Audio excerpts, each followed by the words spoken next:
पढ़ने जा रहे हैं कि किस प्रकार से जो है भाषाओं के आधार पर या जो अपनी अलग संस्कृति के आधार पर या अलग मांग के आधार पर नए राज्य बनाने की मांग शुरुआत से जब देश आज़ाद हुआ वहाँ से लेकर के अब तक जो है कई राज्य अपने आप में अलग होने की कोशिश कर रहे हैं।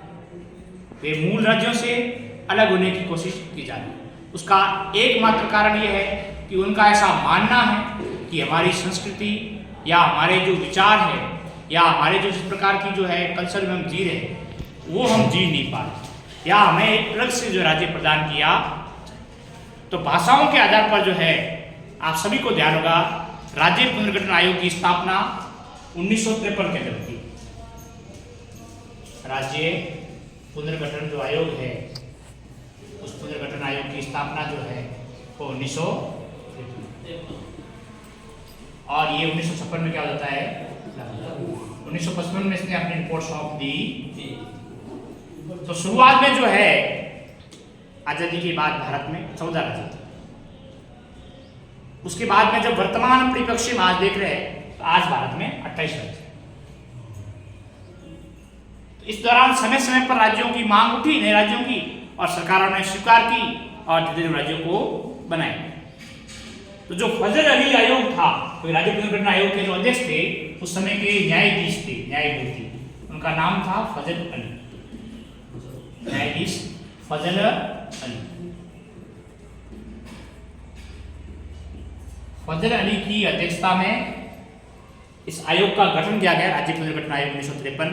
इसका एकमात्र उद्देश्य यह था कि जो है राज्यों को जो है जिन राज्यों में ऐसी मांग चल रही है नए राज्य बनाने की उनकी मांगों को सुनना किस किस राज्य में क्या मांग चल रही है या उनकी क्या मांग है उस बात को जो है एक रिपोर्ट बना करके सरकार तक सौंपना। तो इन्होंने जो है 1955 में अपनी रिपोर्ट बनाई और 1956 के अंदर राज्य पुनर्गठन आयोग की जो है सिफारिशों को लागू करना शुरू कर दिया गया था।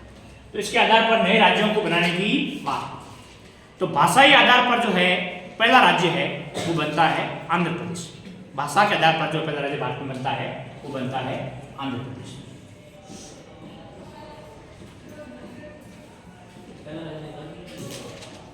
भाषा के आधार पर जो है पहला राज्य वह आंध्र प्रदेश बनता है। भाषा के आधार पर बनने वाला पहला राज्य जो है आंध्र प्रदेश है। केवल भाषा आधार पर बनने वाला राज्य जो है आंध्र प्रदेश है। फिर अलग अलग संस्कृति क्षेत्र पे फिर राज्यों का अलग विभाजन हुआ। जैसे हम देख रहे हैं महाराष्ट्र का जो है गुजरात का हुआ ठीक है। फिर जो है अभी जैसे लास्ट मोमेंट तक हम देखते हैं तो लास्ट मोमेंट तक जो है 2 जून 2014 तक जो है 2 जून 2014 भारत का जो 29वां राज्य है वो बनता है तेलंगाना। क्या बनता है जो कि आंध्र प्रदेश से अलग होकर के। इसके अलावा जो है 5 अगस्त आपको याद होगी 5 अगस्त 2019 को जो है जम्मू कश्मीर जो है राज्य उसको राज्य का दर्जा हटा दिया गया और धारा 370 वहां से हटा दी गई और उसकी जगह 2 केंद्र शासित प्रदेश जम्मू और लद्दाख। ये अंतिम हमारे यहाँ क्या हुआ है परिवर्तन ठीक है। और राज्यों बनने की बात करें तो 2 जून 2014 को जो है अंतिम राज्य जो है वो तेलंगाना भारत का 29वां राज्य बनता है।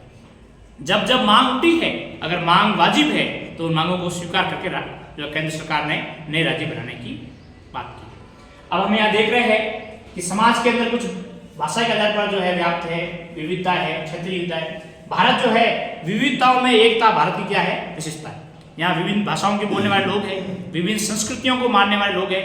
इन सबको जो है एक लेकर के चलने वाला उद्देश्य क्या है भारत है। तो इसमें जो है विभिन्न प्रकार की विविधता है।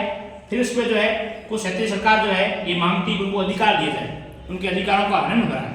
इस कारण से वो नए राज्य बनाने की क्या उठ रही है मांग। इसके अलावा जो है मुस्लिम लीग है उसके द्वारा जब समझौता हुआ था उसमें कुछ बातें रखी गई थी किस प्रकार से देश के नए राष्ट्र बनेंगे या उन राष्ट्रों में क्या बात रखी जाएगी या नए राज्य बनेंगे वो किस प्रकार से बनेंगे उन सब के बारे में भी विचार किया जाता। धन्यवाद।